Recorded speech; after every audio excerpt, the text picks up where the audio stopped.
I'm a big believer is the way you live your life off the field is how you perform on the field. And so the moments as I look back at my life of my 10-year NFL career, it's like the years that I was most disciplined and, in my my faith and my wife and my kids and all the things that I do that's important to me is when I played my best seasons. Fredette for the lead.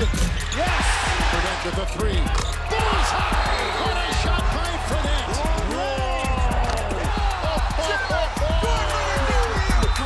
The boy gave us more trays than He's got his J back, folks, and the eye of the tiger.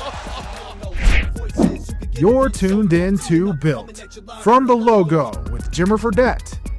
We are all in for another episode of From the Logo. I am Spencer Linton. He is Jimmer Fredette, and we are built from the Logo. Great to have you with us for our deep range conversations about life inside and well beyond the world of sports. Jimmer, how would you sum up the past week of your life, my friend, as you move into retirement mode with your jersey still in the rafters at the Marriott Center? You know, we were all sick this last week, so I mean, that's pretty much what happened. We're still recovering. We're feeling much better now. Gonna go on a little birthday tour. Like, we've had such a great week. I had a birthday. Wesley had a birthday. Like, we've been celebrating all weekend. And so that's what we've been doing mostly. A lot of balloons, a lot of DQ ice cream cake, a lot of presents, just having a blast. So it's been great. You already answered my next question, which was, yes, based on a happy belated birthday to you. But what did you get for your birthday, man? Oh, a lot of running shoes. Like I said, we're going for a half marathon, right? So I got to make sure that I keep myself going with those half marathon running shoes, and some clothing. Obviously, I got a little mini sound machine. I can't sleep without sound machines, no matter where I am in the world. So I have to have that. She got me like this really mini one, that travel size, and so that is perfect for me. I also got a mini Theragun. I'm getting older. Okay, gotta have the massage gun everywhere I go. So there you go. Those are my top things that I got. I'm getting old. Everything is mini. Right? Everything is efficient and mini. You got to travel size it, man. Got to take it all over the world. Well, that's the beauty of this podcast. It is travel size because it literally fits on your phone. So whether you're listening or watching, you can always connect with this on your phone. And our purpose in this podcast is consistent: to uplift, educate, and entertain, covering an array of topics often centered on impactful moments, experiences, and decisions that have shaped the lives of Jimmer, me, and our MVP guests. As always, we're building for something better and doing it together. And last podcast, Jimmer, obviously it was still basking in the glow of your retirement. But now we look ahead to the future for bigger and better things in this pod. Oh yeah, absolutely. Last episode was great. Obviously we had Coach Fashilla on, which was fun. We enjoyed that whole segment with him. He was great. And also, he, like, traveling in the world with that guy, the stories that I was able to find and hear from that guy was just absolutely amazing. You could see a little bit on the pod. But thanks for Coach Fashilla for jumping on, hanging out with us. But yeah, we got some great guests coming up, and excited about the trajectory of the pod. Story time with Fran Fashilla is a very real thing. He will be a return guest because that guy's experiences in life are unbelievable. All right, we are ready for the opening tip-off and our starting lineup today, including an unfortunately growing issue in youth sports. When is it okay to go after a referee in Little League, if at all? Never. And when have you crossed the line? That is part of a loaded edition of the Early Trey. Our featured guest as well. Wait until you hear the story of Garett Bolles. I mean, we're talking about a guy who was blessed with an incredible amount of talent, so versatile in so many sports, but admittedly had worked his way into legal trouble in the classroom at school. I mean, he was transient, moving from so many different places to another to try and find some stability. But Jimmer, he is just a pattern of excellence, and his story is so powerful because he came from a very dark place, and now he is at the top of his game and spreading the good word. It's incredible. I'm so excited for our guest to hear this. Me too. And he's so open about it, which we love. And because he's so open about it, he's going to help a lot of people. And he already has, right? He's already helped a ton of people. His story has resonated with a lot of people out there. He does so many good things, philanthropically. Just an absolute good dude. He lives here in Denver, so me and him have that connection. Met him a few times, obviously in person, but just, it was really an incredible pod. Like, so many great gems that he set up for us, and just his life story in general. I hope everyone enjoys it. And I love the story of how you met him. We'll get into the details of that as well. Yes, we will. Who doesn't love a good airport story, right? Of course, always. We've got a loaded edition of Open Gym as well, where we open up our comments and questions to all of you to chime in on whatever you want to talk about. But it is time for the Early Trey. 3 top-of-mind subjects to set the pace and get our conversation going high speed. Jimmer, as always, are you ready to shoot? Let's get them trays up. Let's go. Number 1, and this deals with something that a growing number of high-profile former NBA athletes, current NBA athletes, and certainly us on this podcast are talking about, and that is with the change of NIL and now college athletes becoming in many ways professional athletes. Are we getting to the point where high school athletes should once again just be able to go directly to the professional league, specifically the NBA? Where do you stand on this matter in the ever-changing face of high school, collegiate, and professional athletics? I am back on the high school athletes being able to choose and being able to go to the NBA if they please. Now, this is an NBA rule, right? Like, this is the NBA saying, hey, we don't necessarily want that. We need the age limit. We want the age limit. We like the age limit. But you can see guys like Cooper Flag, AJ, some of these guys, Darren, that are just pro ready. And I think if they stepped into a professional game, both mentally, physically, all of those things, they're prepared for it now. And, they were prepared for it back in the day, but I feel like even now more so, there's just much better technology. They're doing a lot more at a younger age, like with the media, with, promotions, with their shoe deals, with all these things. They're making money in high school and doing all these different things. So because of that, they're more well-versed to be able to be prepared for the big lights of the NBA, because they're already out on social media and already have millions of followers. Like, they have cameras following them in high school all throughout these things. I think they're much more better prepared now to go and play in the NBA. Now, with that being said, they can choose, right? If they want to go to college for a year, they absolutely still can, because they want to have that college experience. They're able to go do that. But I would love to see that age limit lowered so that now those guys could just go in the NBA. And then you don't have to worry about, a Darren Peterson type of situation or other types of situations where guys are going to go, but they might have 1 foot in, 1 foot out. Like a guy like Ben Simmons, when he was playing 1 foot in, 1 foot out, because he knew that he was going to be in the next level. His team wasn't great. So because of that, it was just like, I'm just here kind of for a space gap between, the next thing in my life. So I'd love to see that change. That's why. We'll see if it happens. I don't know if the NBA wants it, but I think they should do it. Okay, I hear you, and there's a lot of logic to what you bring, because you, better than pretty much everyone out there, understand what goes into this. There are 2 things, however, I'm a little hung up on, and one of them is probably a selfish reason, and that is the college game this year. It's the best it's been. Must-watch television. It's better than I can ever remember. The freshman class is uniquely amazing. It has made every Tuesday night, Big Monday, Wednesday, Saturday. Like, there are 4 days a week where I'm looking at my schedule and I'm thinking, what high-profile, incredible basketball player is on display tonight in a college game? It's must-see television for me. And frankly, the college game, because of this influx of freshman awesomeness and keeping great players with their college teams and the teams and play getting better, it just has elevated the game to another level. And I feel like it's a better product than the NBA right now. I know that's blasphemy to some of you listening, but for me, the competition, how much it matters to the collegiate teams with the influx of incredible NBA-ready talent, it's must-see television for me. And that's probably selfish. Is it the best thing? I don't know. For the athletes, they have to decide that. But man, I have loved just watching college basketball evolve and be better this year. I agree. I think there's two different arguments, right? Like, I think it's been way better for college basketball. I agree. And the thing is that now with NIL, they might be able to get paid more for a year in college than they're going to be for their rookie year in the NBA. Like, they could do that. So I'm like, these colleges could be competitive and bringing guys over just because they're going to make that much money anyway. But I think, from my standpoint, I just think that the high schoolers should be able to decide what they want to do.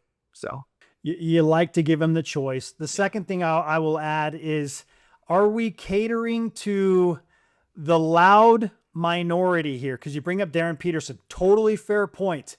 But is he just an outlier, or is this happening, or are you fearful that it will happen more and more where we get into this load management situation and it's weird because now all these college players have agents and it's impacting the integrity of the game? Like, are we catering to the minority? Are we worried too much about the outliers?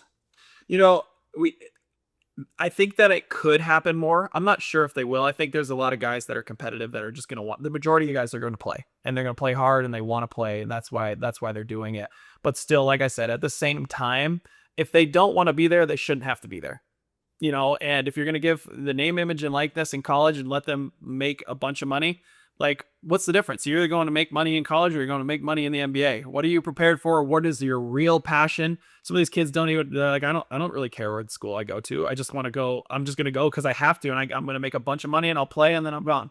Right. So I think it's going both ways. Obviously, it could happen more. We'll see. But regardless, let's let them choose. Let them choose.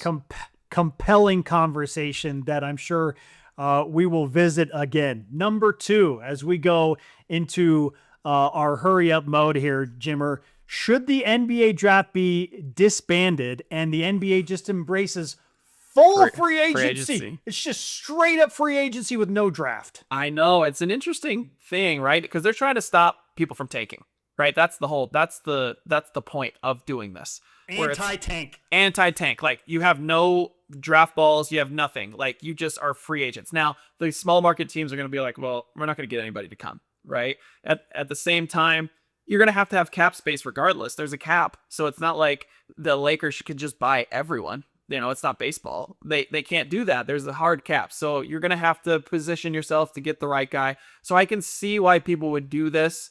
I understand it. At the same time, people love the NBA draft. And they make a big spectacle out. There's nothing else in the summer. So because of that, they do it around the combine. They do it around the draft. And that is 2 months of content, 2 months of money making for the NBA. So I do not see it happening because of the fact that there's drama. There's so much involved with the NBA draft, with trades and all these different things. And there's money that's involved. I don't see it changing, but it is an interesting argument. And it would stop tanking because there's no incentive to do that anymore. I know some of you out there are thinking, why doesn't the NBA just do it like the NFL, where it's, okay, worst record in the league just gets the number 1 pick? And there are some tiebreaker scenarios involved in that if bad teams end with the exact same terrible record. But why can't the NBA just do that? It's not 1-to-1. It's not as simple. There are only 2 rounds in the NBA draft compared to 7 rounds in the NFL. And so there's not as much pressure because there are so few picks in the NBA compared to the NFL, where there's so many more players. But I mean, there is some reasoning for that, right? Like, if an NBA franchise decides to tank and everybody knows it and their fan base knows it, and no one's showing up and they're gunning for the number 1 pick just by default, what would be the worst part about that, Jimmer? Like, is if that's their prerogative, like, shouldn't we let that be their prerogative? Yeah, I know. I completely get it. Completely understand what you're saying. You know what I mean? Like, that's why it's such a compelling question, right? Like, because of the fact, like, I can see the logic behind it and I can understand it. And there's people that are vying for it. I just don't see it happening just because of all the money that is around the NBA draft and how much people love the NBA draft. And also people like myself that are able to go up and actually get drafted and have that moment, have that night where it's like, oh my goodness, I reached my dream. I was in the green room. I shook a hand. I was able to have this. I don't see them wanting to leave that tradition but it would help tanking. I would love to hear opinions on this from our listeners and viewers. Yes. Honestly. 100%. What do you want out of the draft scenario? Do you want the Yeah. NBA to go to an NFL format where it's like, whatever, let them tank if they want to tank and try and like purposely get the number one pick, whatever. Yeah. Would it wanna ruin hear the too. integrity of the game so much? I just want to hear answers to that. So I do too. great stuff. Oh man. And I'm excited to bring that back in a future podcast. Okay. Finally. And this is our built question of the day because it is loaded and it deals with Little League athletics. This is crazy. And the question is based on something that you now have a strange tie to, Jimmer, of something that happened in your extended family. The question is this: what consequences should exist for coaches and families getting way too heated over a 7-year-old's basketball game, hypothetically speaking? So I'll let you tell the brief story and summation, and then we can talk for a moment about this as we wrap up the early tray. Yeah, it's getting it. Some of these people are just getting a little bit crazy with these, these grade school and small age kids athletics. So my brother-in-law, he was at a basketball game with his 8-year-old. It's a 6 to 8-year-old league in Parker, Colorado. It's literally a rec center that they go to. There was some pushing and shoving by the kids. What's going on. One of the kids in particular, which is continuing to push, but you could tell that they were being aggressive on purpose. The coach was, coaching them that way to make sure that they were being extra aggressive. The kids took it a little too far. The ref kept telling them to stop. Then eventually the parents were like talking to the other team's coach saying like, hey, get your kids in order, get your kids in act. Right. And all of a sudden the guy blew up. The guy blew up at the ref. He blew up at everyone else. There was a fight involved. Literally the cops showed up. The cops had to show up and take the guy, escort him out. Like, it was just absolutely insane. And they are 6 to 8-year-old kids. And this is not unique, though. This is not unique of people going after fans, going after coaches, going after referees. These are people, high school kids that are volunteering refereeing to be able to have it so that your son or your daughter can have a league. Okay? Let's simmer down. Let's be respectful to people. Let's be kind. Let's understand what the true value of these leagues are. It's about development and trying to have these kids to have fun with their friends. And then as they continue to progress, you can coach them and you can coach them hard and you could do all those things. But they're 6 to 8 years old. And then something like this happens. It's absolutely just really sad to see. And we have a problem, throughout the country with this. We got to settle it in somehow. We got to rein it in and understand that this is not the most important thing. It's great to be competitive. It's great to go out there and win, but let's settle down. Let's have some perspective, because if you're mad at an official or a coach who, as you pointed out, is just a straight volunteer time to coach these kids, they're not getting paid by recreation departments that have tiny budgets. Yeah. And the officials that are hired 6th to 9th graders in some cases that are making $9 an hour. Really? You're going to take an issue with Junior, who's making $8.75 an hour to try and officiate a 6 or 7-year-old's basketball game? You're ruining my kid's experience. Call a foul. Perspective. Yes. Zoom out and look for just a second at what is actually happening. Is your kid having a good time? If they're not, and it's because of an official or a coach, then have a sidebar conversation in a civil manner. Talk to the recreation department if you have a formal complaint.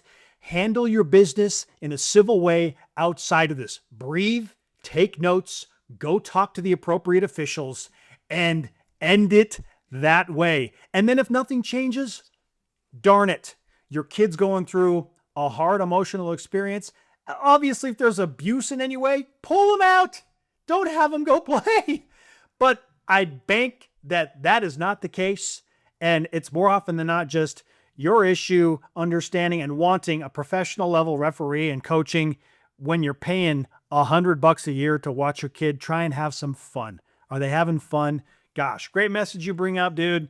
And again, all three of these topics today, we can revisit in the future. Send in your opinions on this matter too. When have you crossed the line? When is it okay to say something to a coach in a Little League game or an official? We want to hear all about it. All right, brother. Nice job bringing the heat. Let's go. That's all I had to say. Let's move it. The Early Trey, you know we're shooting from the logo. Let's take our first break. When we come back, Denver Broncos All-Pro offensive lineman Garett Bolles takes on the Minky Couture full court press. Listen, even Garett needs a little comfort in his life, Jimmer. Get that blanket on, baby. Get that blanket on. Let's go. His message is incredible. Please do not go anywhere. From the Logo, presented by Spylt, continues after this.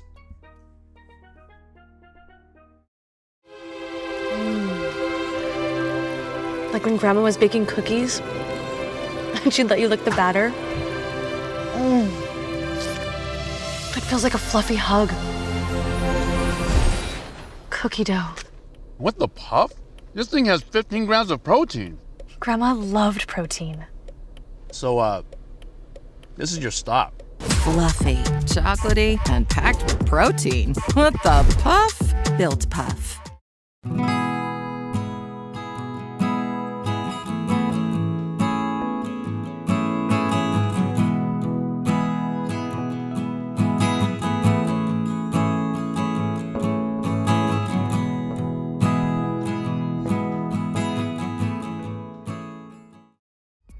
Welcome back to From the Logo with Jimmer Fredette, teamed up with Spylt.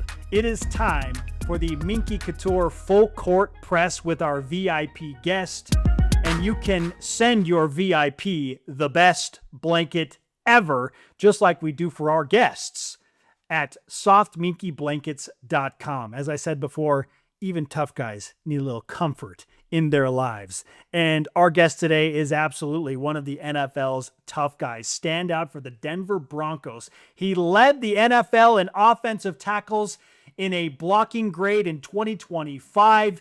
Did it all recently in the NFL Pro Bowl games. An unbelievable interview that we had recently with the great GB, Garett Bolles of the Denver Broncos on From the Logo. Garett, naturally, we have to start this conversation with Team USA Hockey because you delivered an epic reaction video after Team USA won gold. Why did that mean so much to you and make the Bulls home on Sunday morning so celebratory?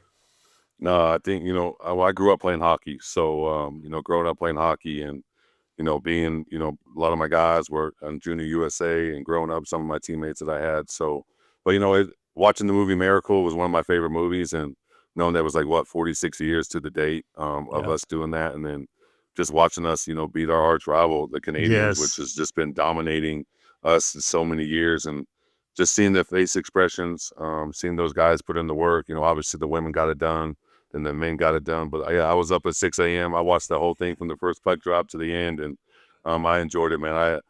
I didn't know my wife was filming at the time, so she got me, and then I didn't realize it went everywhere. So I had to show my expression. Those guys played their butts off. Hellebuck, I think is his name. Yeah. I mean, I don't know what it was. I don't know if it was an angel saying with those pucks or what, but the dude played outrageous. Amazing. And then seeing Guerrero, I think that's his last name, his parents and his widow wife and the kids. That's what it's all about. It's about family. It's about sports, and to be able to watch that and have my kids witness, something that they will remember for the rest of their lives is something that was special for us. It absolutely was. And what an incredible game. I mean, just the Olympics in general, being someone who's been a part of it and what that means to your team, but your family, your country. It's just, it was unbelievable. We all had the same reaction you did. We just didn't get it on camera, right? That was just, everyone was able to see that, of course. So that was absolutely incredible. The first, actually, I would talk about the first time that I met Garett for a second. Okay. So I met Garett at the airport. They came up, I don't remember this, Garett, but we were at the airport. He came into security. He was right behind us, and we were, saying, "Hey, what's up?" And obviously we know who we were, just never met face to face. So it's awesome to be able to connect. But we were going through security, and, you had your kids, your wife was there, but you know how in security, they don't let you bring water through the actual security lane, right? And Garett had this liter bottle of water, right? Like one of those big Poland Spring ones that are just huge. And you're sitting there, it's full. And they're like, well, they're not going to let you through. He's like, oh yeah, I forgot about that. He's like, no worries, I got it. Takes the bottle, chugs the whole thing right there from there to get to security. It was like, took him like 15 seconds, I swear. And all of a sudden it was gone. I was like, that's epitome of offensive lineman right there, right? Like, I'm not wasting this. I'm going to get hydrated, absolutely feeling great. He was like, yeah, it's no problem. I'll just take it. It would have taken me 2 days to drink that whole thing. And he was like 15 seconds. So that was the first time I met Garett. Fun little story there. You remember that? You remember? Yeah, we were stuck in those long lines at DIA, Yes. man. Brutal. And then, That's exactly no, right. I've always been a fan of you, Jimmer, from the minute you were at BYU to watching you in the Olympics 2 years ago. So we were cheering you on for sure, and it's been cool to. I mean, obviously we knew each other then. I think your father-in-law knows a little connect through the Warner family, or knows one of the Warner brothers, Scott's brother, which I know really well, which is 5 houses away from my mom and dad. So what a small world. Yeah, it's so cool. So cool. Garett, what's your first memory of Jimmer Fredette? First, beating Utah nonstop. I mean, you know, the Curry shots from the logo. I mean, man, the dude was electrifying. I mean, I think they win it all if Brandon Davies didn't have his little issue. I think didn't you play with Brandon? You played with Davies, right? I did. That was your Sure last, did. Yeah. That was your last My last little season. hoorah in college. They should have. I mean, that team was just ballers. I mean, you got Tyler Haws, you got Jimmer, you got Brandon Davies. I mean, all those guys just brought juice. I grew up a BYU fan. I know people don't really realize that. Right. Am I a BYU fan now? I mean, I'm not. I may not speak upon that, but because I went to Utah, Of course. But Of course. I'm a huge Utah fan. Obviously, I went there and they took care of me. But Kalani's actually my uncle, so I support him. But I just think it's just a great rivalship in general, just from what we do and the sports and the players that come out of there from basketball to football in both schools is awesome. And seeing the basketball hasn't skipped a beat at BYU ever since Jimmer. So Utah, we're not very good. So we have a long ways to go in the basketball world, and we got to continue to step on that. But it's fun to watch Jimmer. Then he went to China and dominated over there and became a legend. I think his shoe was like the top shoe behind Derrick Rose, if I'm correct. So watching that and doing his thing over there, and his career has been awesome to follow. And then obviously, being a member of our church and just the man that he is, and it's truly the blessing to know people that have done it before you and you follow in their footsteps. Well said. And Garett, can we for a moment just talk about some things that you brought up? One, I didn't know you were a hockey player. I knew you played lacrosse and you were a really good lacrosse player. He just likes hitting people. He likes all the physical sports. That's it. Like, incredible athlete. Also, your Pro Bowl performance as a receiver. I mean, we're doing research because we're watching you do that. And it's like, oh my gosh, you ran a sub 5-second 40 at the combine. Is there a receiving role in the future for you with Sean Payton and the Denver Broncos? I was just trying to put on a show to be when they said the lineman can play, I was like, well, I'm going to play. I'm not just going to sit here and get stiff. I mean, during preseason games, you stand there and it's just like my back hurts worse standing than I do playing. So I don't know how those coaches just stand with this big old thing around their waist and talking to all the coaches. So that isn't fun. But no, when they said I could play, I wanted to play. I was trying to win the MVP. I think I would have gotten it if we won, but we lost in that flag football game. But it was just fun to be there with the peers.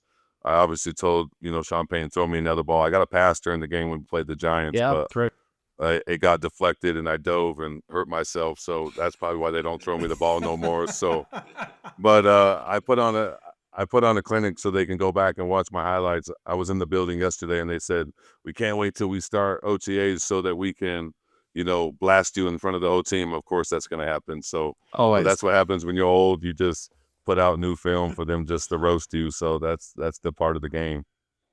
That's exactly right. That's what good veterans do. Let the guys roast them. And hey, like once you get on the field though, don't come see me, right? Because I know exactly what's gonna happen once that's the case. You do it all in the film room, not in the actual field. Let me be on game day, man. Let me be on game day. Don't talk to me on game day. That's exactly right. So, well, good. I want to transition now to a little bit about kind of your upbringing a little bit. You obviously have overcome some incredible adversity, especially, through your junior high and your high school years. You're taken in, by the Freeman family. and ended up at Westlake High School in Saratoga Springs, as a standout. I want you to talk to us a little bit about that adversity that you went through, in the middle school and high school years, and how you kind of overcame that to get to, transition to being a great football player and then moving on to college. And we'll talk about that here in a second. Yeah, everyone has different background, right? Everyone comes from different things. Some people come from two-parent households, some people don't. My mother was, struggling with a lot of addictions at a very young age. My father was in the military at the time, and so, being at home was, chaotic at times, just with the different moving parts and different things of that nature of struggling. I didn't grow up with the best friends. I had friends that thought, worldly things was more important when it came to money, to women, to drugs and alcohol, and got caught up in that life at a very young age. Those were the people I hung out with. Cause habit, the Lehigh Police Department knew me by my first name. Wasn't too proud of that, but that's just the truth. And I was just a very unhappy person. I struggled with a lot of things, not just addiction, but personal things when it came to anxiety, and also with the learning disability is obviously my biggest one that I struggled with. Dealing with going to school and trying to fit in was very difficult. Didn't like going to school, didn't like taking tests, struggled. Kids would tease me about reading and writing, and I couldn't read, I couldn't write, I couldn't do any of that just because my learning disability was so hard, and I struggled dramatically. So, when you struggle in that part of life, obviously it's going to reflect into, your outside life. And, I was miserable. It was like being in a dark place with no lights on. I didn't know what friends I wanted to be around. I didn't know who I was going to become. I didn't know what I wanted to do. Obviously, I played football and lacrosse, but I never really went to practice. I never really focused on those things. When you grow up in that lifestyle of when you feel like nobody's there for you, you don't feel like you're loved, you feel like you're struggling with so many things. It's a lonely place. And, when a lot of these, even me, like when you were in that place, like you act out, you know what I mean? You try to find ways to fit in, you try to do things that you typically don't do. But those are the people that I surrounded myself with. And I had to find something that was better than me. I barely graduated. Obviously the Freemans took me in. They became my legal guardians in the 7th grade. So, I would go to their homes. I'd go to different homes, 3 homes in my neighborhood. I got kicked out of, 3 or 4 different homes from my sophomore year to my senior year of high school. We got evicted multiple times. And so obviously these homes in my original neighborhood were like my safe homes I would go to. They would, help me with homework, tutoring. They would help me with clothes, my school supplies. And this just became my mom's, the people that loved and cared for me. Obviously, Emily Freeman, she's a saint. She was the ringleader of everything. And I just started to trust her slowly. Trusting was a hard thing for me because my biological family would say one thing, they would do another thing. And it was just so frustrating for me. I could never trust anybody. I could never focus on that. And, to deal with that at a very young age was frustrating. And I used to always ask myself, why is my life like this? Why am I going through this?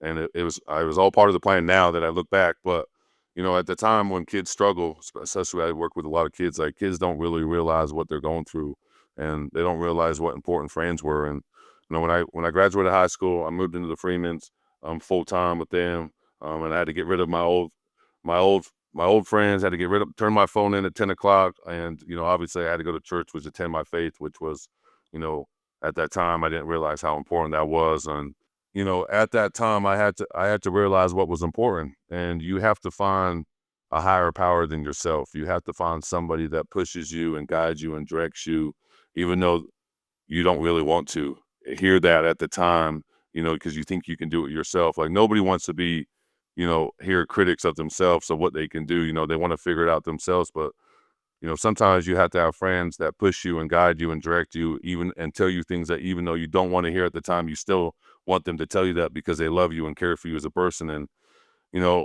I had to find people that cared, and I got rid of all my old friends. I started hanging out with people that were, 15, 20 years older than me, all my uncle's friends, that became, my mentors, that became people that loved me and cared for me. They would take me to basketball on Thursday nights, even though I thought I was, Jimmer Fredette at a young age, shooting 3 balls, and I should just stay down low and make layups all day.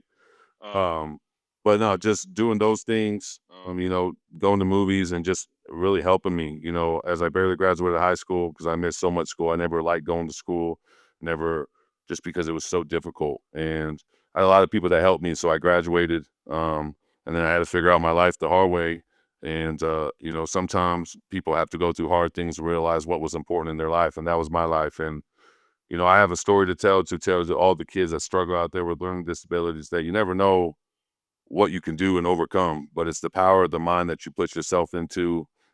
And you have to continue to tell yourself you can be successful. But there's a saying that you become the average of your 5 friends that you hang out with the most. And I had to find people that were successful.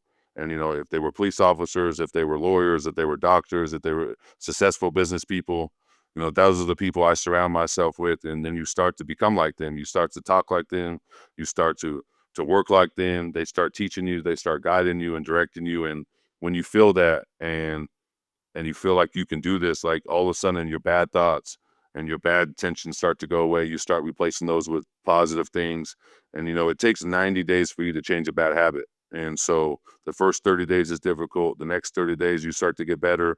And the last 30 days is probably the most difficult because you're starting to get in a rhythm and then you start to replace it. And then when you get past that 90 days, it just becomes a habit. So I learned early on that my values was faith and family, and I had to focus on those things. And eventually it became football.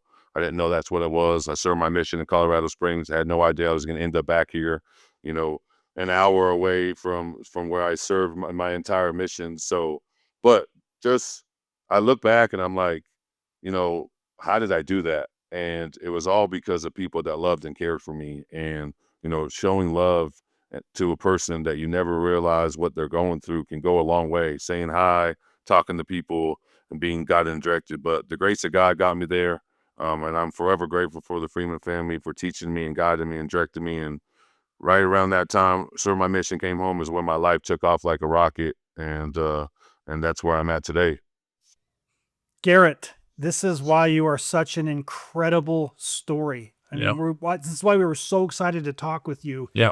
Because you've overcome so much and you're such an inspiration to so many people, myself included, Jimmer included. Oh, yeah.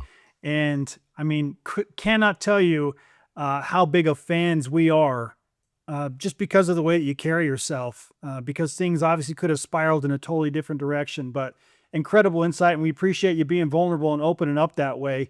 I'd like to follow up on something you said about your decision to serve a mission for the Church of Jesus Christ of Latter-day Saints. And you go to Colorado Springs. You pointed out, like, crazy that you're playing for the Denver Broncos. You get drafted in the first round there and you're going back. But what did that decision do for you after everything you'd been through to then go and make that sacrifice when it isn't the easiest thing to do, when you are a sports star and you probably could have just hopped right back into football? So why did you opt for that decision to call a timeout on your sports career to go and serve as a missionary? Yeah, I mean, I think I was a better lacrosse player in high school than I was a football player. I never really dedicated myself to football. And obviously I had scholarships for football, and then they all dropped just because they knew my background. And, I fought a lot. I was in and out of juvie at a young age. I was dealing with the police on a regular basis, so they're not going to recruit somebody like that. Even though I had the skills to go, I wouldn't have lasted very long. And so, at that time when I graduated high school, I'll never forget Emily Freeman pulled me aside and she said, "We got to figure out your life." And so she's like, "Let's put a mission down." I was like, "I'm not serving a mission. Like, no chance am I serving a mission. Like, I'm just not going to do that." And she's like, "Okay, well, let's look up at Peace Corps where you can like go to an orphanage, build an orphanage, just go around the world and help people. Or I can go to Job Corps, which I think they've closed down both of the schools in the state of Utah. I think there was one by Weber Canyon, one out in, I think Roy area, where you can go and like learn a trade about being a plumber or electrician is, or lay brick, and they like, you live there and they teach you this trade and then eventually you can go on and get a job. And so I checked out all these places, and nothing felt right, to be honest with you. I tried to go in the military. Obviously that's the background I grew up. I wanted to go into the Army, talk to a lot of people that I knew that were majors or colonels or, higher up in the military. Tried to take the test, the ASVAB test, just the practice test when I was down at the Army station. I failed it 4 times, like literally impossible to fail. I have no idea how I failed. I failed it 4 times. Like, you put your name on the list, like you're going to get a job in the Army. And from some odd reason, I had no idea why I failed it. And And the guy's like, well, maybe you should go home and practice. I was like, dude, I got the cards. I had everything. Like, I just kept failing it. And then my mom's like, well, at that time, my dad at the time, Greg Freeman, they started this young single adult stake. It was the Saratoga Springs, Lehigh area, Pleasant Grove. It was newer at that time. They just started it. He was in the stake presidency, second counselor. And so he's like, hey, go attend the young single adult work. So I was just at the home ward at the time. I was like, all right, I'll go. And, Bishop Wilson was at that time was there. He worked up at University of Utah in the presidential area. And so I went there, talked to him, told him everything that was happening to me. My mom was like, you don't have to tell him everything, because you've already told you one bit. I was like, no, I'm going to tell him everything. I'm going to come clean on everything I've done. If I'm going to figure out if the Lord's going to bless me with something to better myself, then he's going to tell me what I need to do when I become clean with him. And so, I learned at a very young age, like, your bishop's there to help you and guide you and direct you. He's not here to shun you. He's not here to tear you apart, even though some bishops are stricter than others. But I think nowadays a lot more people are forgiving and loving. And, this bishop changed my life. I went in there. My mom and dad thought I stole the car. They thought I never came home because it was like a 4-hour meeting. So they went and like snuck on me and made sure I was still there. I had a job at the time. So, we worked garage doors at this time. My dad owned Accent garage doors. So I put up garage doors for years. It was one of my favorite things to do just because we would just sit and talk about life. And then anyway, so I went to the bishop, talked to him, and I'll never forget, there was the picture of, Jesus Christ in the Garden of Gethsemane. He was on the rock, and I'll never forget, to this day, I looked up and there he was. And Bishop Wilson was like, you're going to serve a mission. I'm like, Bishop, I'm not serving a mission. Yeah, I'm just not doing it. So I'm just not. And he's like, no, you're going to serve a mission, Garett. And then I looked up again, saw the picture. I just started crying. The spirit was so strong. Talked to me. I'm going to serve a mission. Literally laid out like a 18-month to 2-year plan of exactly what I need to do. Still have the paper today of like this whole game plan. My mom has it framed in her house. And, that was a huge turning point in my life. Came home, told my mom and dad what I was going to do. They sat there and laughed at me. And they're like, you're not going to serve a mission at all. Like, you really can serve a mission? Because I knew everything I did. And I was like, yeah, he says I can serve a mission. So that was my plan. Worked my butt off for 18 months. Read the Book of Mormon for my first time in my life. Finished in Mother's Day of 2012. And then had a talk on it. Had no idea what I was speaking about. And first time talking in front of people. Now I speak all over the place. But at that time, I was like, well, dude, what am I doing? This sounds like just gibberish. And no, that I just learned at a young age, like at that time of my life, early on in my, my adult years, I just had to learn like what was important. And obviously the Lord had a plan for me. Served my mission in Colorado Springs, one of the best decisions I ever made in my life. I realized why I served here. There's so many people that struggle with addiction and broken families and things of that nature that they struggle with. And those were the people I connected with the most. And, those people are huge supporters in my life. I see them. I talk to them on a regular basis to this day. And it was amazing. I was serving my mission when the Seahawks beat the Broncos in the Super Bowl in 2014. Said I'm never going to watch that. I told my president, I was like, listen, I can either sit at home and do nothing all day, or I can at least go do a convert and talk to them. I'll try not to watch the game, but I'm going to watch it anyway. So, and President Anderson's like, at least you're going to go be productive. So I'm probably not a good thing to admit that I watch TV on my mission, but it was either I sit at home and do nothing and drive my side crazy, or I can go out and work and, knocking on doors during Broncos Super Bowl. Like now everyone's glued to the screen, like even businesses closed down. So, it's just a huge sports town. And so did that. My companion was like, we're really going to do this. I was like, yeah, we either can do this or we can go to sleep. You tell me.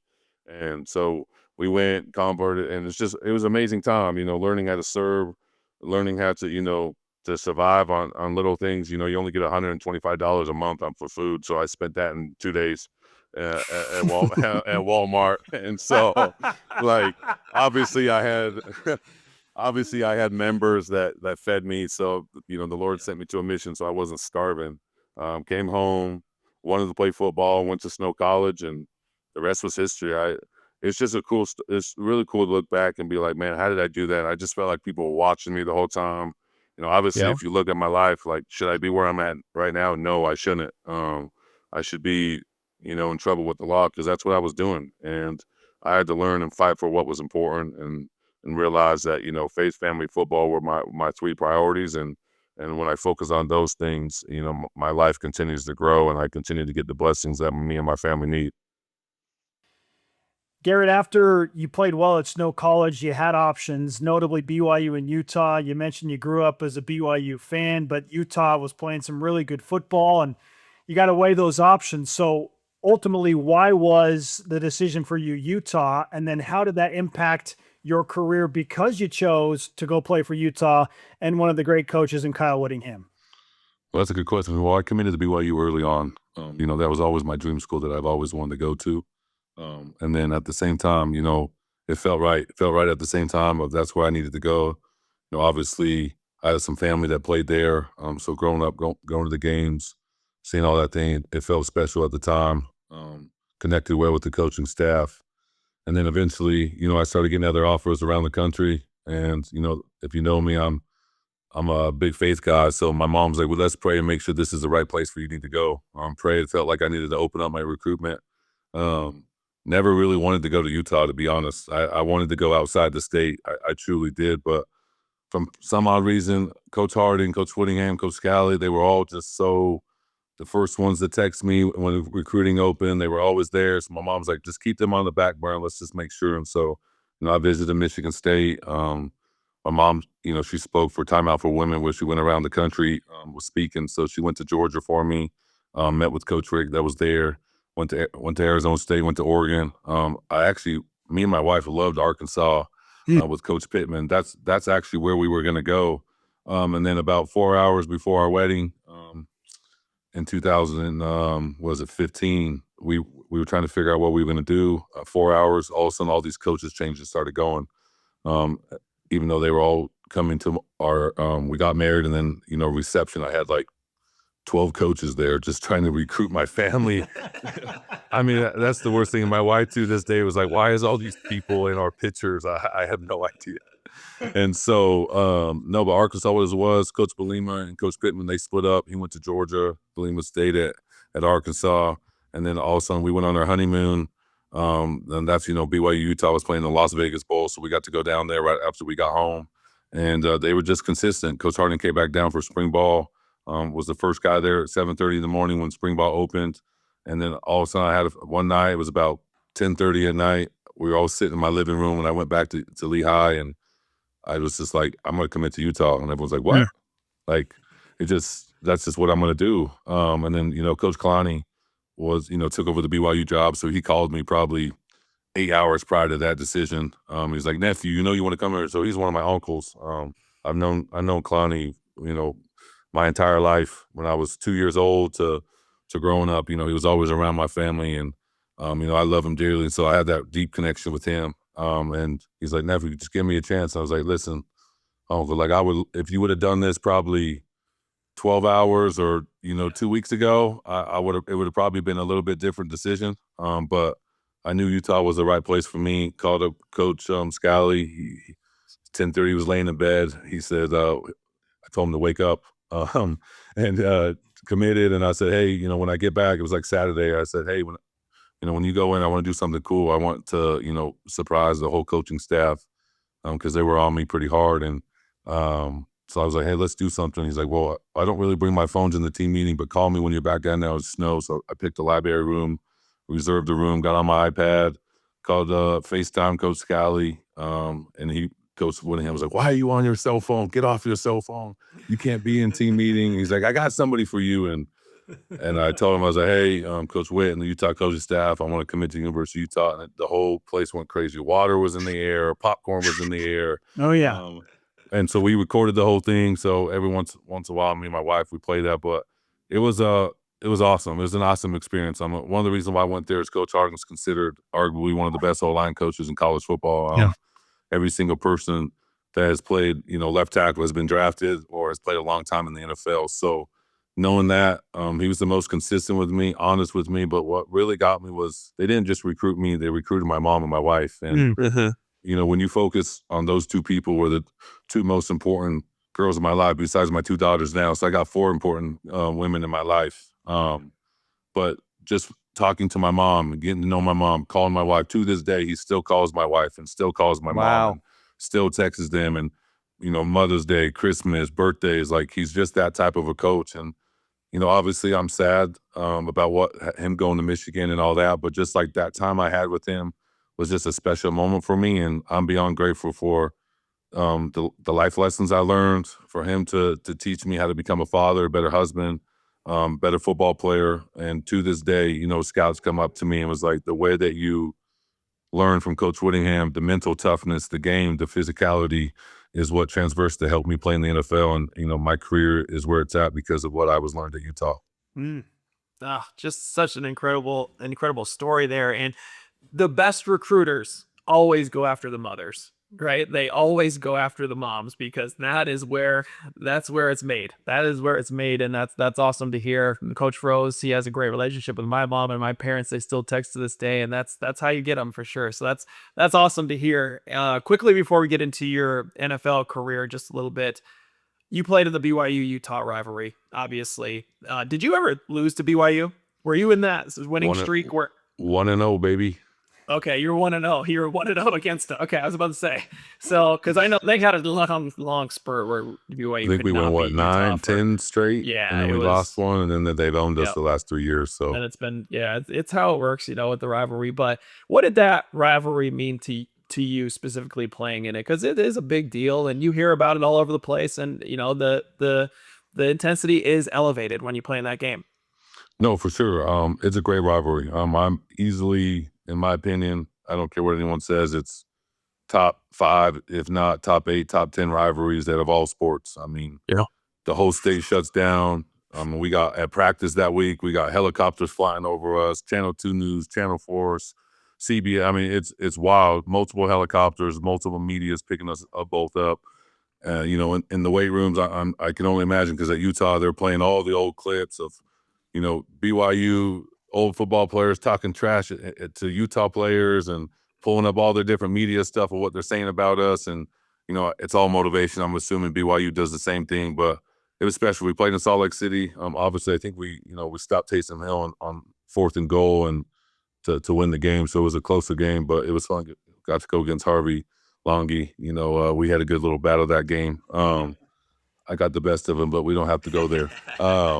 But no, it was great. And, it's all love between both of us. I mean, I think the fans make it more hatred than we do. Obviously it's our rivalry, but we respect each other. A lot of us go on to own big businesses and go play in, at the highest level, if it's overseas or if it's in the NFL or NBA, vice versa. Like, we all respect each other. We all love each other. We all love to put, the state of Utah on this map. And, if you look at the sports the last 10, 15 years, Utah's a hot place to recruit for basketball and for football and, lacrosse as well, too. So all those sports are massive. And obviously, BYU has had the best of us the last 3 years or 4 years. What is it, 3 years?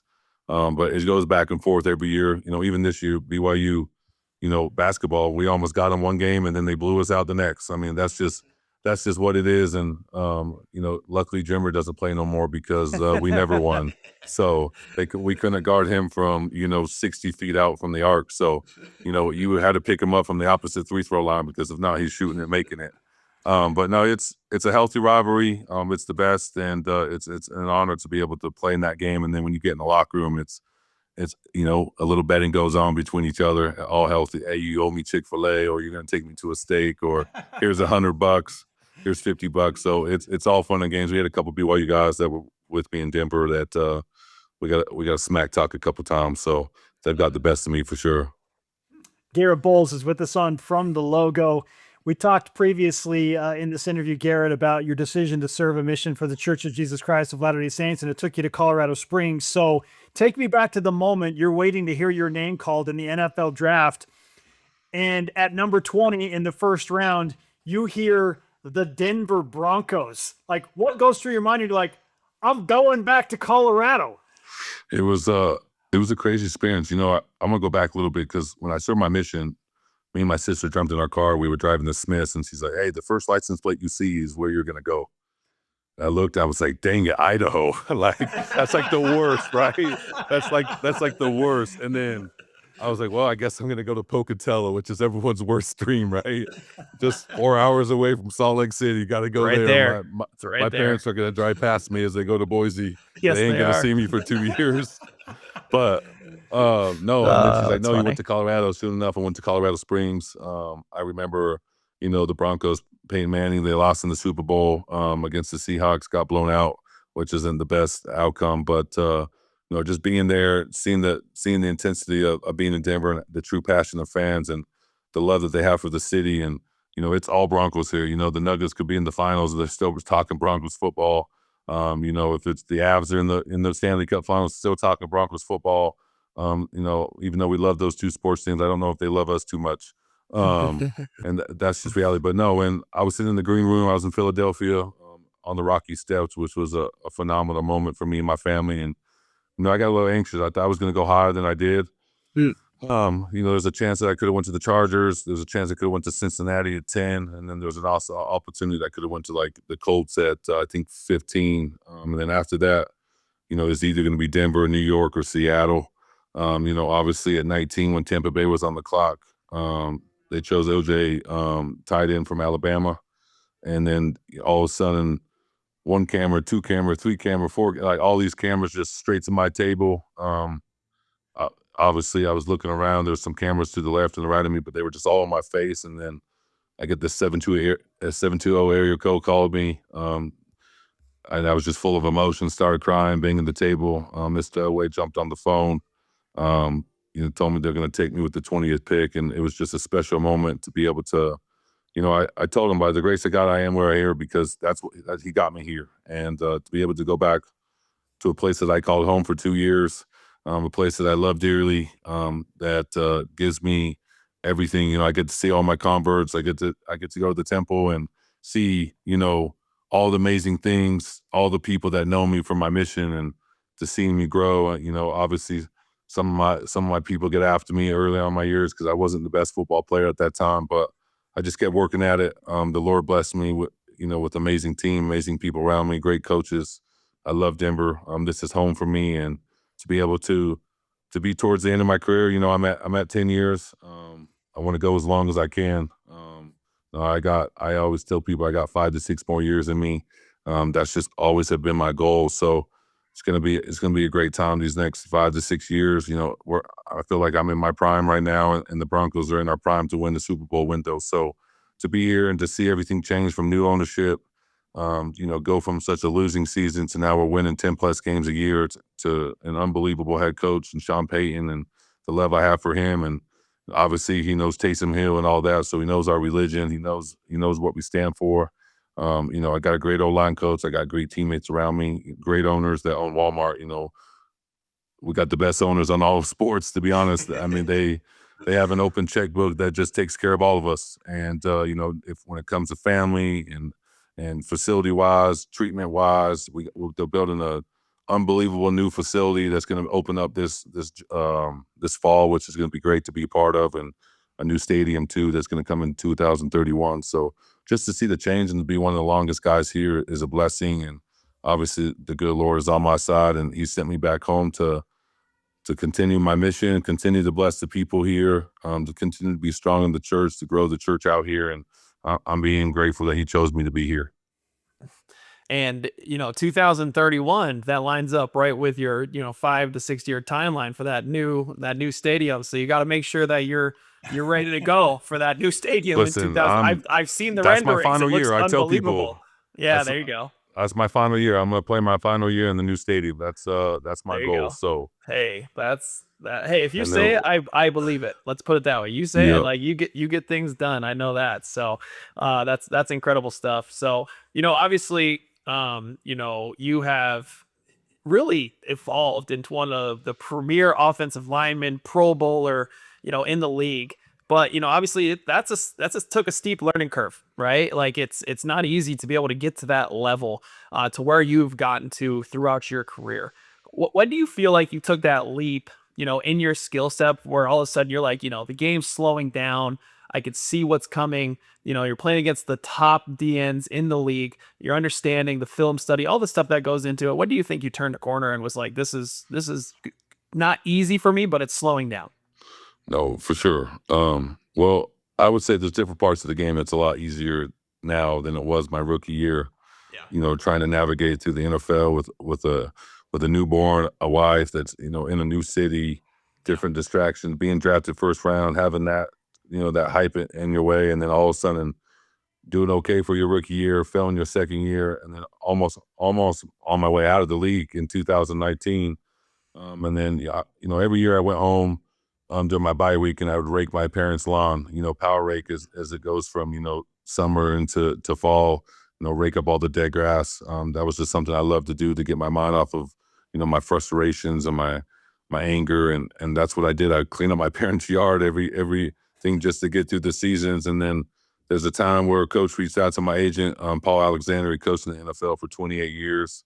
He was with Cincinnati Bengals, finished his last year with the Dallas Cowboys. He coached like Andrew Whitworth and Willie Anderson, some of the two best tackles that ever played this game. And he blasted me on Twitter multiple times when I was playing. It was like, is this man ever going to learn? And so I remember in 2019, we had a bye week. I went home, and then all of a sudden I spent 4 days in this dude's house in his basement, and he taught me about football, taught me about the importance of technique, learning how to set on an angle, learning my hands and feet. I had the athletic ability to be a dominant tackle in the league, but I just went off of being an athlete. I never went off about what can I do to improve myself every year. All through sports, I was just, bigger, stronger, faster than most people. And then I had to get some strength. I enjoyed the weight room. So 2019, I spent that, learned how to pass set. And then the following week, we played in Minnesota against Everson Griffin. He played at USC, big time guy. And we were driving about 2 minutes and 45 seconds left in the game. We were inside the 20-yard line.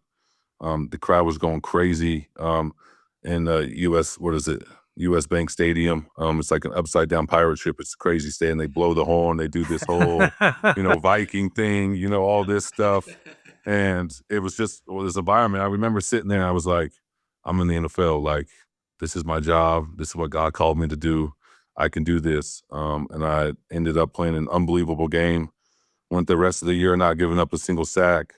Went to 2020. Obviously, COVID hit, so I got to spend about 6 to 8 months in California before we started football. They pushed our season back, and that was a turning point in my life too, where I can just focus on my wife and my kids, my technique. I could just lift. I could get stronger.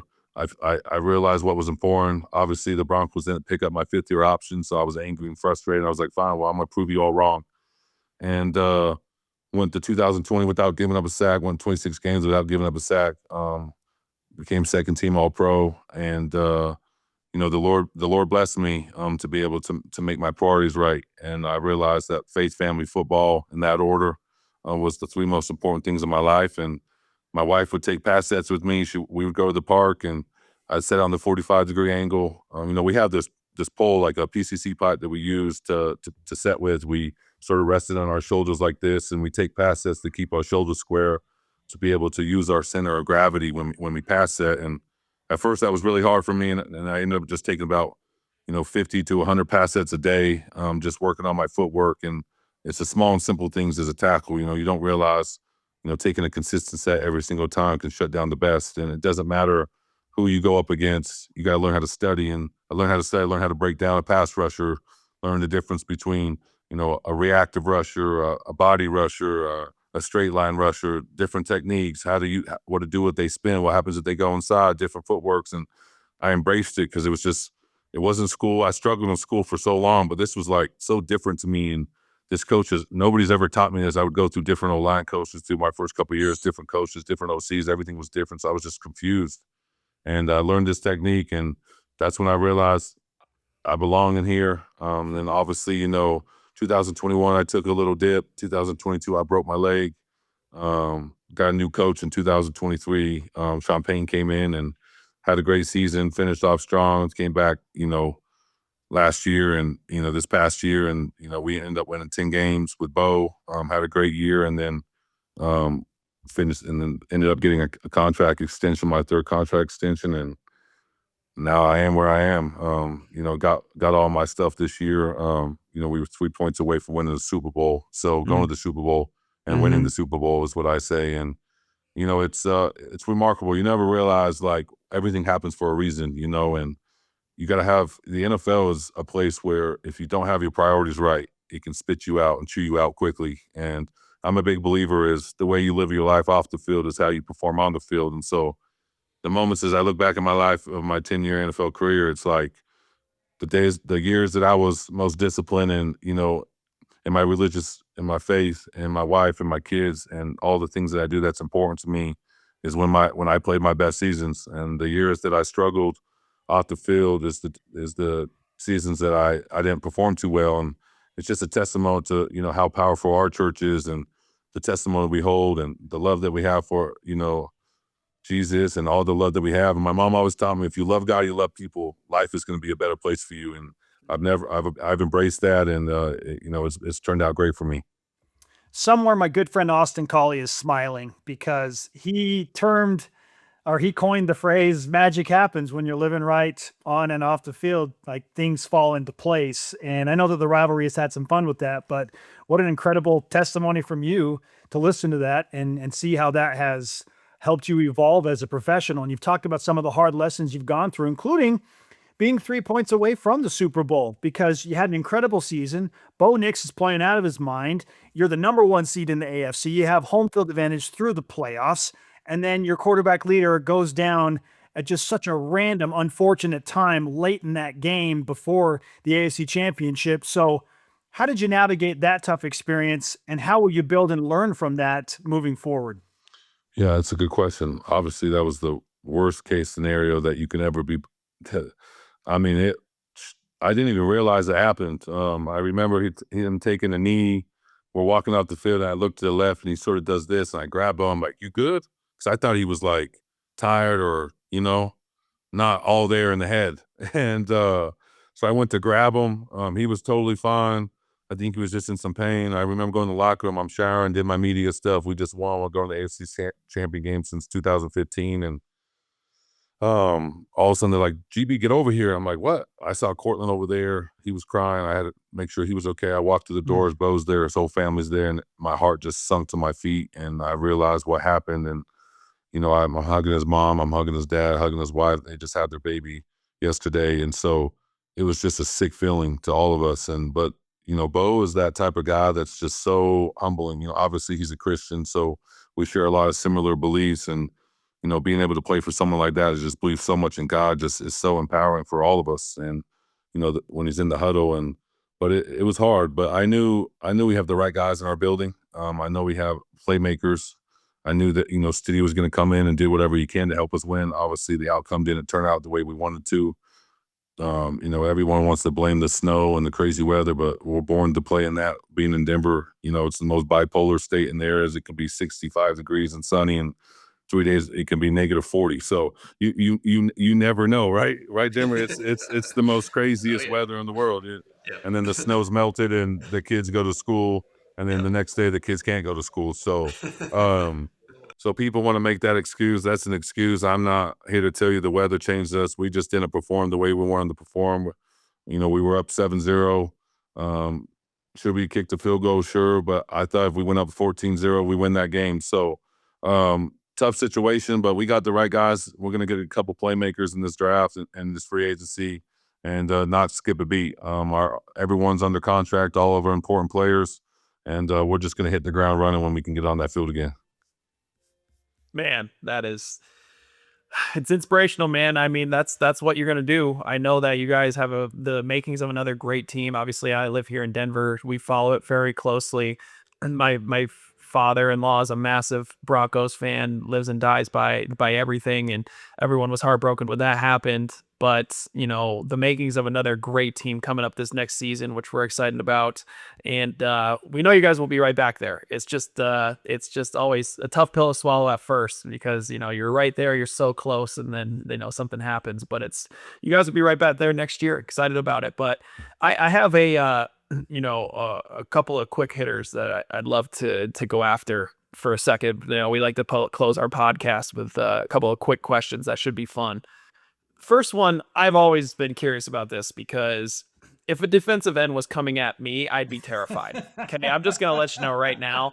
There is absolutely no way I am olaying it. I don't care what's going on. Go ahead, go get the quarterback. Jimmer, we saw you on your 3-on-3 basketball. Come on, man. You were posting people up. It's the same thing, man. We saw what you were doing in the Olympics. Man. You just gotta, Gosh. you just gotta use your quickness, man. Yeah, I'm using the quickness, but all right, but along those lines, who is the toughest defensive end you've ever blocked? Myles Garrett, not even close.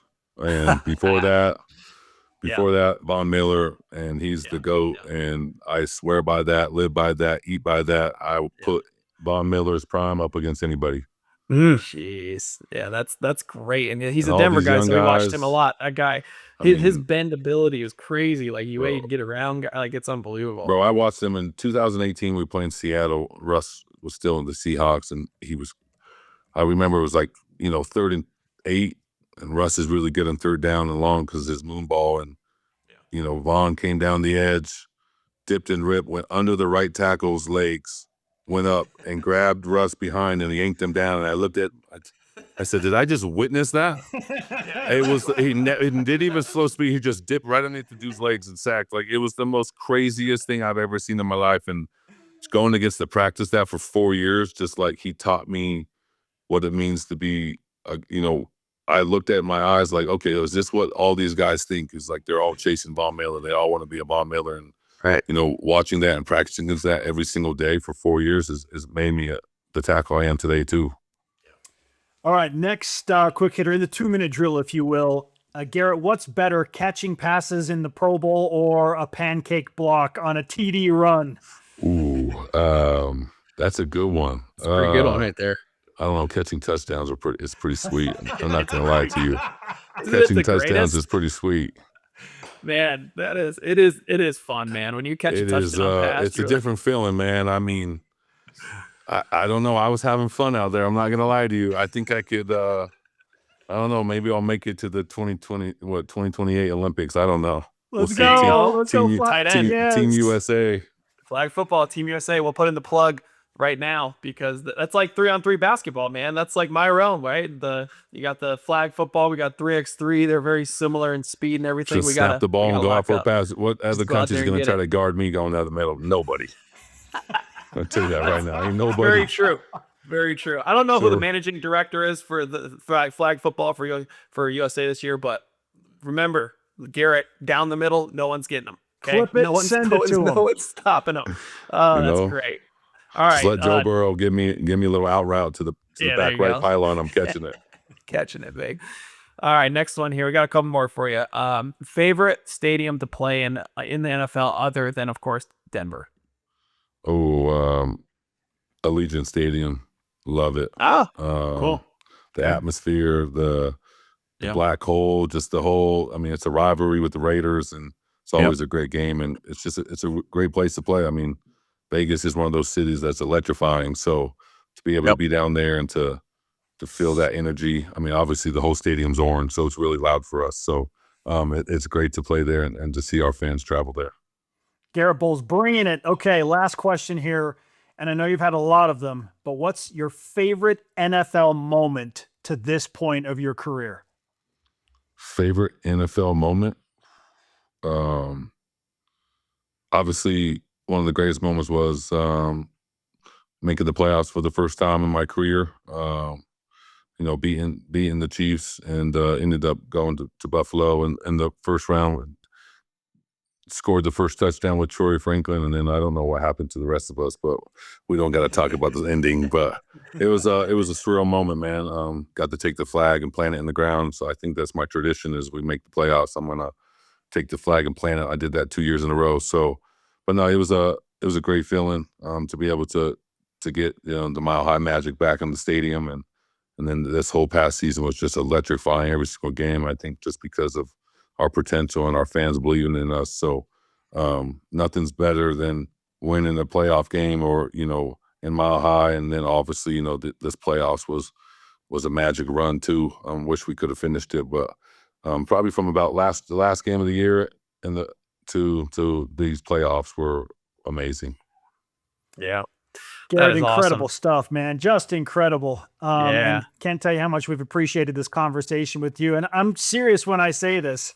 At some point, when you're done playing football, after that first year in the new stadium, perhaps in Denver, I think you got a nice career as an analyst or podcaster. You come hang out with us anytime, brother. Anytime you Listen, want. I can. Let's Anytime. do it. Jim and I still need to go to dinner. He keeps blowing me off for the last 8 years. He's been living in China, so I know. I've been living in China. You know what, though? I will say this, Garett. I have not been to a Denver Broncos football game, and I am making it my priority next year to make it to a Denver Broncos football game so I can watch you live. I watch them all on TV, but I'm going to get to a Denver Broncos game this year, and we'll do that. I'll get you and your wife to come. Yeah, that sounds great. And We'll do then it. Jake Keeps told me to tell you hi. So Oh, Jake, nice. my man, doing great over there at Legend High School. that's Having a great time.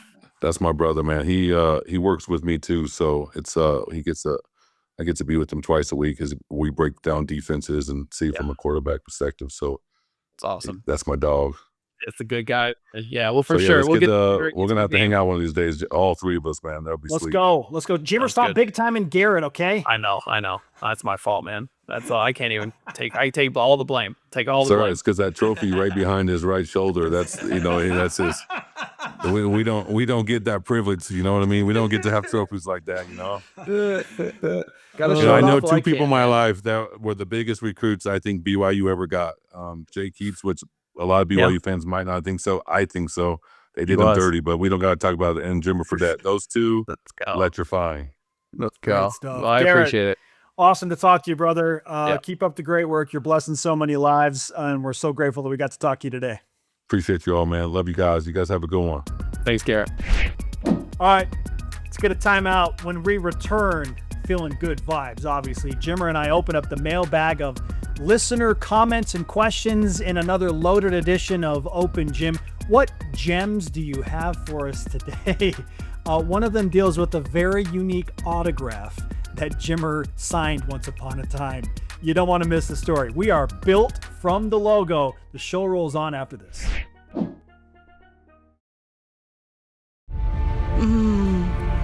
It's like you're diving into brownie bliss with chocolatey gooey lava that erupts in a world of flavor. And it has 17 grams of protein. What the puff? Hit me. Oh! Fluffy, chocolatey, and packed with protein. What the puff? Built Puff. From the logo with Jimmer Fredette rolls on, and we now open up things to all of our fabulous listeners and viewers with your submitted comments from social media straight to us. I'm fully caffeinated, had my typical Spylt chocolate milk this morning. Jimmer, delicious. You've got the Built Bar choice of the day as well. Always. By the way, can I recommend the Sour Puff? Ooh, My kids are like, Dad, these taste like peach rings. let's go. And I'm like, Little peaches. yeah, you know what? Keep thinking that because there's protein in there and they're actually healthy for you. But if you want to, view it as candy, great. Get your kids to eat healthy snacks. Built's the way to do it. Okay, our first comment comes in from Jimmer Quinn Hansen on YouTube, who asks, Jimmer, my brother-in-law was about 10 years old when you came to Colorado Springs to play Air Force. He has a picture of you autographing his face. Parental Do you consent remember on that? Parental consent on that for sure. I don't sign body parts unless it's parents consented. So clearly you remember that. And then he follows up, what was the craziest thing you've ever signed over the years? I'll keep this really short and simple. Okay. There's been some interesting things. One time a guy came to a signing with a wrench. A wrench. How are you supposed to sign a wrench? It was a wrench. That's what he came with. I was like, obviously there's been some other weird stuff, but like a wrench? What is, I got to put it up in your tool. I don't know what he did with it, but that was always an interesting thing. A wrench. So there you go. Yeah, that Oh, beats a goodness face. gracious. That beats Yeah, a face. for How do sure. you sign a wrench? Like, will my just black sign the little Sharpie metal part. actually Yeah, that was it. apply to this? Hopefully he framed it. So. It's unique. It's unique. Okay, next entry. Built comment of the week, and it comes from our interview with Michigan offensive coordinator Jason Beck. A comment to that on YouTube from at Ion Tehran G 8076 says, Michigan grad here. Thanks for the insightful interview. We are stoked for Jason Beck to put his imprint on this offense and see what he can get out of Bryce Underwood, their quarterback. Coach Beck is walking into a very good situation. In addition to Underwood, Michigan will have one of the best offensive lines in the country, coached by Jim Harding, a talented stable of running backs, and a much improved pass catcher position. Also, great to see Jimmer. We all loved watching him ball back in the day. Wishing you guys all the success. One, thank you for that comment. And yeah, everywhere Jason Beck has gone, he has built NFL quarterbacks, Jimmer. I doubt that he's going to stop with Bryce Underwood.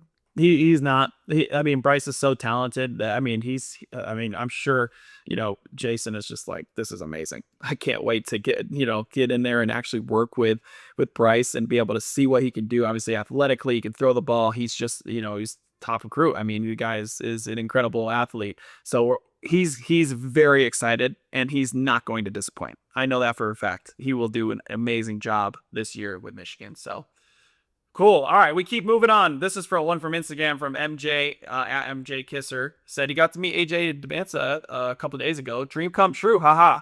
He was my number one at the beginning of the season. He made the number one draft pick, and I'm riding that until the draft. That said, this is probably the most special draft class we've had since 03, and there's going to be a lot of winners on that draft night. I actually think that that's fairly true. Like with MJ, what MJ's saying, because the 03 class, if you remember, was Chris Paul, Dwayne Wade, Carmelo, like all those, like they had an incredible draft class. It was very, very good draft class, and it was star-studded. They think that it's going to be similar this time. I think anybody picking in the top 10 in this draft class is going to be happy with who they get. That's how loaded it is, and I see parallels. Outstanding stuff. Jimmer, I'm going to give you a very shortened but impassioned grammar pet peeve of the week as we close out this open gym scenario. So in 60 seconds, I'm going to teach you something that I feel very strongly about. Bring it on, the grammar pet peeve of the week.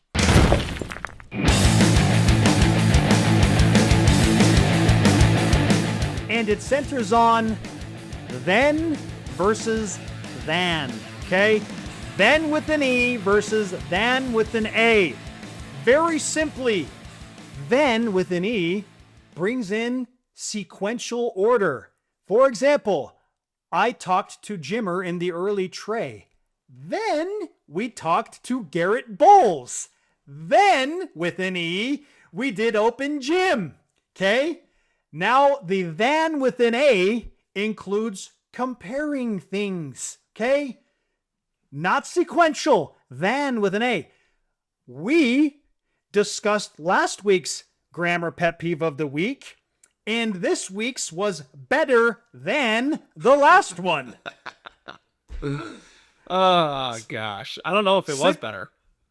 Jimmer Fredette is a better shooter of the basketball than everyone else on the face of the planet. Okay, I like that. I like that one. That's a good usage of the word.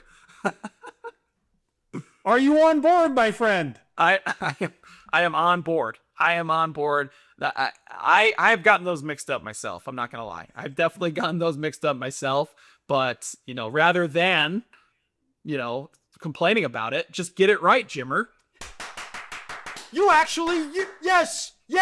Let's I go. love that you just applied one of those. Let's okay? go. Jimmer's on board. If you are feeling good about that, Jimmer, then we will move on to the next thing. Let's go. Thank you, Spence. Appreciate you. Oh, gosh. We are building great speakers. My movement one shall pot not at stop. a time. One pot at a time. Oh, gosh. If you'd like to submit questions, maybe some ideas for our bad grammar pet peeve of the week, then you can always find us on social media at JimmerFTL on YouTube, Instagram, X, and TikTok. We appreciate all of you chiming in as often as you do. The dogs are even involved, Jimmer. They're Snacks. barking in approval. Hey, Snacks. Quiet down. They're barking in approval. Gosh. Snacks The is killing me. 3x3 update is next when From the Logo with Jimmer Fredette, powered by Spylt, continues. You tell them, Snacks.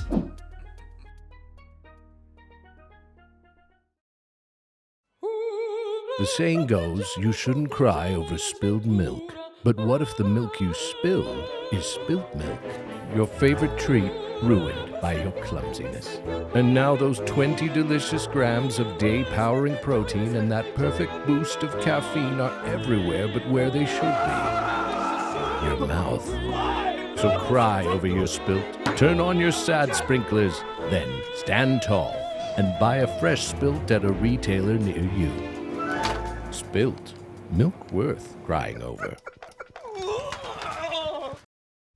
From the logo moves into the final quarter. Our USA Basketball 3x3 update, as always, presented by Wilner and O'Reilly. Just call Kelly at Wilner and O'Reilly, an immigration law expert and friend of the show. WilnerO'Reilly.com. In fact, Jimmer, let's give him a shout. Let's go. Yeah, He's got the Wilner shirt on O'Reilly. everything. Let's go. GM Jimmer has the latest on the drive to gold in 2028 from his 3x3 teams across the globe, plus any weekly insights he would like to offer us in this 3x3 update. Jimmer, take it away, brother. Let's go. All right, so we have the Champions Cup coming up. We've talked about this. It is mid-March. Excited about it. We're going to be talking about who the players are one of these weeks as soon as we announce it. We haven't done that yet. We will on this pod, but we have the teams that are going to be in it, okay? So we got all 8 teams. We're going to talk a little bit about it. We got Serbia. We got, of course, yours truly, the United States as the 2 seed. We got Netherlands, who won the gold medal in 2024. Lithuania, who won Euro Cup last year. Spain, who won the World Cup last year. Australia, who's obviously very good at basketball. They've done a great job winning the Asia Cup. We have Madagascar that's going to be playing. They won the Africa Cup in a crazy game. Go watch it on YouTube. Heck, at Madagascar versus Egypt. Great game. Then we have Thailand, the home country. So it's those 8 teams. That's who we're playing against. In our bracket, we have the United States, we have the Netherlands, we have Australia, and we have Madagascar. That's who we have. And it's going to be, the top 2 teams will make it to the semifinals. So top 2 teams out of those 4 brackets. Obviously, those are going to be difficult games. We understand that, but we're preparing. We're getting ready for it. It's going to be in Bangkok, Thailand, mid-March, Awesome. the 13th through the 15th.